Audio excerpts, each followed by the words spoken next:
What is going on, guys? This is ATC, and today I'm bringing you another Black Ops 2 commentary, and I'm going to be talking about something that I've really wanted to talk about for a really long time now, and I've been planning this video, and I have actually tried to attempt it a couple of times on several occasions, and never really got it right, so I thought I'd give it another try, and hopefully I'll be able to get it right this time. It's 4 AM, and I'm going to talk about something that is quite a field to talk about on my channel, and that is the reasons behind why I started doing YouTube videos.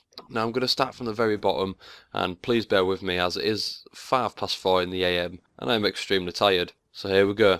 I originally started wanting to commentate when I started watching Wings of Redemption's videos, and you'll all know Wings of Redemption is quite an iconic figure when it comes to commentating because he's just been doing it for so damn long. And I started watching him from the very beginning back in the days of World at War, and I've never seen any other commentator before this, I've never seen this done before, and it was something completely new to me, the way he used to review weapons and, you know, just give like general advice on the game on how to improve your kill death ratio and how just to up your game. And it's just something that I just watched, and it's not the fact that he got paid for doing it, because at this time I didn't realise that there was actually been money to be made in YouTube. I didn't find out that for quite a long time after actually watching him right the way through World at War. I only found out there was money to be made in YouTube when Modern Warfare 3 was around, and that is when I started actually commentating. But I'll get to that in a minute. And you know, I used to watch his videos, and I used to see the responses that he used to get, and I used to see the amount of attention that he used to get from doing this. Since I was young, I've always been a huge fan of video games. Ever since I can remember, I've been playing video games,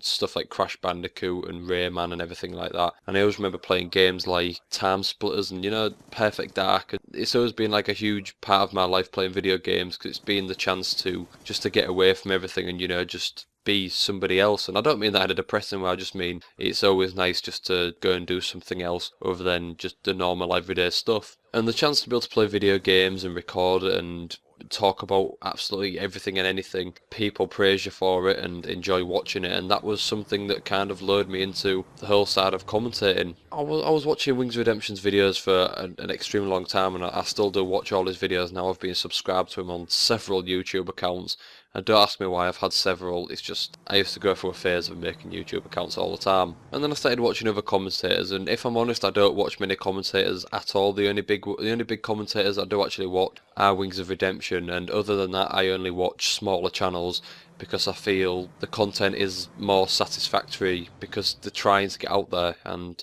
you know, obviously when you get huge at something you don't need to try as much because you've already got that base built up and you've already got all the people following your channel. So I only really stick to watching smaller YouTube channels like similar to myself. You'll obviously know the people that I do speak to over YouTube and stuff like that. So they're the only videos I actually watch are from smaller YouTube channels and Wings of Redemption, which you can call me fanboy, but I just enjoy his videos because he speaks his mind and he doesn't really care what anybody really thinks about him, he just does what he feels necessary. In Modern Warfare 3, I remember a couple of months into it actually coming out and people were making videos on it, and I was really enjoying watching the videos. So I thought, you know, it was an idea to maybe buy a Dazzle and a really cheap microphone. And I was debating this for a while because obviously commentating is not the easiest thing to do, and it is really nerve-wracking just putting videos out in front of loads of people.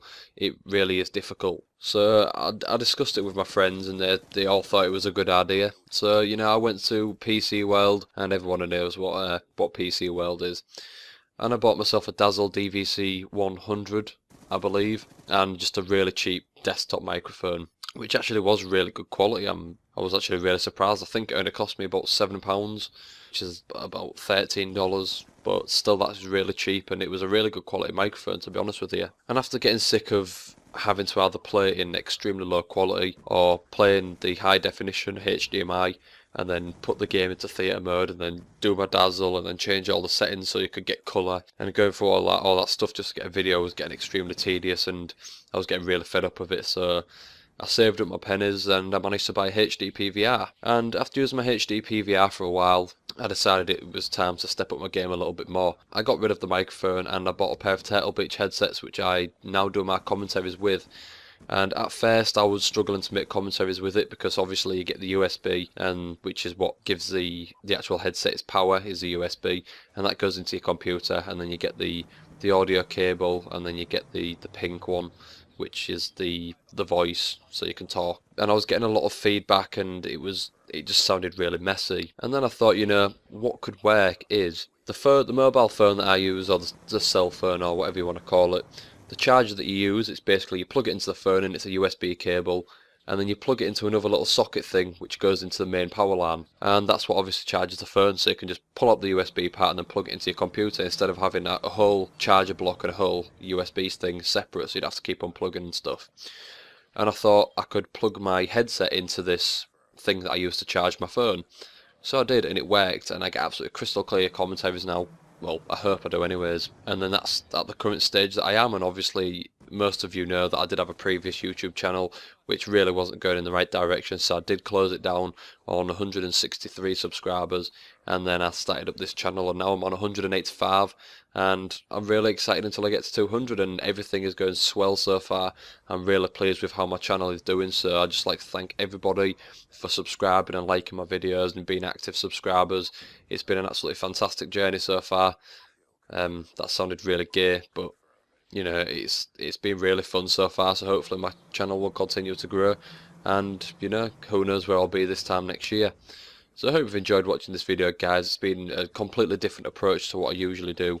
I'm surprised this commentary actually worked out, considering I'm so tired right now. I hope you enjoyed watching the video. It's been a pleasure as always. I would really appreciate it if you left some feedback and told what you thought of the video, and if you are a YouTube commentator, then what made you get into YouTube. I'll see you later, guys. Take care.